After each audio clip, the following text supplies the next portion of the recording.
Sprinkled throughout a small portion of the American West is a jewel of a bird, the broad-tailed hummingbird.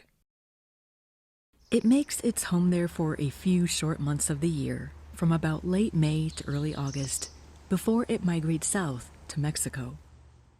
They come in search of a place to nest when flowers and small insects are abundant.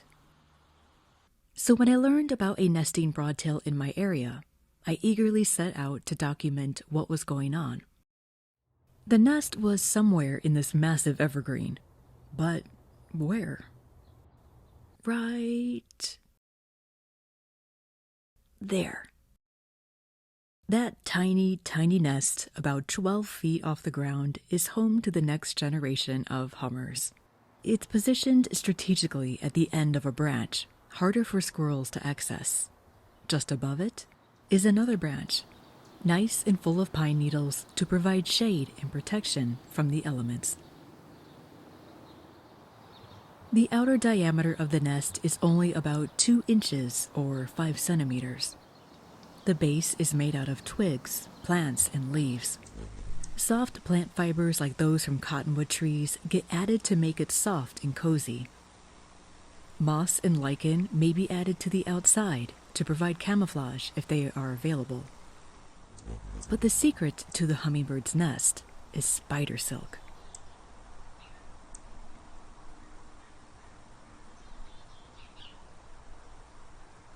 This holds the nest together and anchors it to a branch. She then uses her feet to tap the inside of the nest and rotates her body to shape the nest into a cup.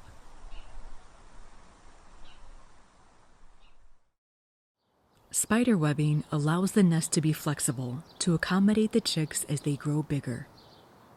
She lays 2 eggs, which are only about half an inch in length, or about the size of a jelly bean. Female broadtails do all of the nest building and raising of the young on their own. By the time I learned of the nest, her babies had already hatched and she was making trips back and forth to feed them. I knew it wouldn't be long before the chicks would be visible. And sure enough, in late July, I saw them. 2 small beaks and eyes that were not yet open.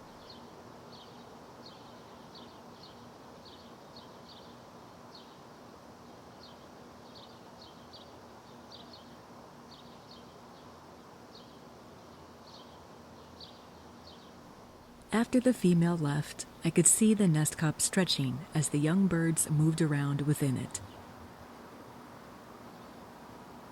4 days later, the chicks had grown quite a lot and were developing pin feathers.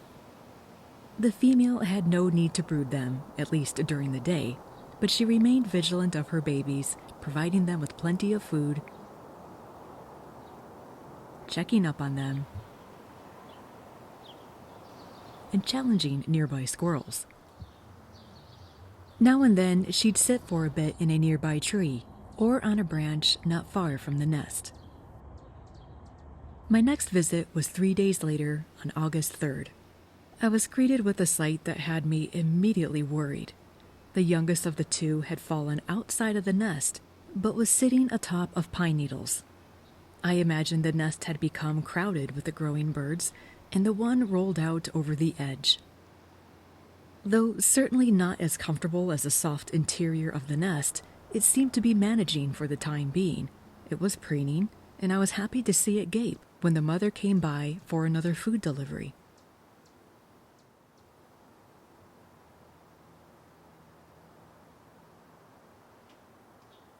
Unfortunately, this is the last time I saw it. I want to believe that the oldest had fledged and the youngest climbed back in, and that was the bird I was now seeing, but I know that's not very likely. Hummingbirds have very small feet meant for perching, not walking or climbing. I was wishing I had a really tall ladder to climb up and put the little one back into the safety of its nest. During my last and final trip a few days later, I saw the remaining hummingbird sitting in the nest, stretching, preening, and periodically flapping its wings. This is an important step for it to build its flight muscles. The mother came by offering food, but the youngster didn't seem too interested until eventually it accepted.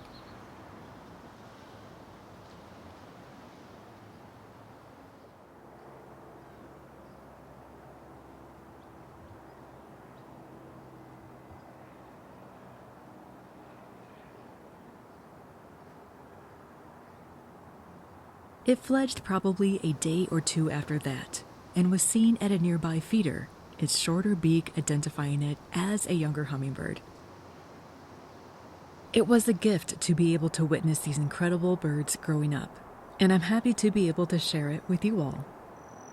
Have you ever seen a hummingbird nest in young? If you have, feel free to let me know what kind of hummingbird it was and what your experience was like. Thank you for watching. That's all for this time. I'll see you again soon.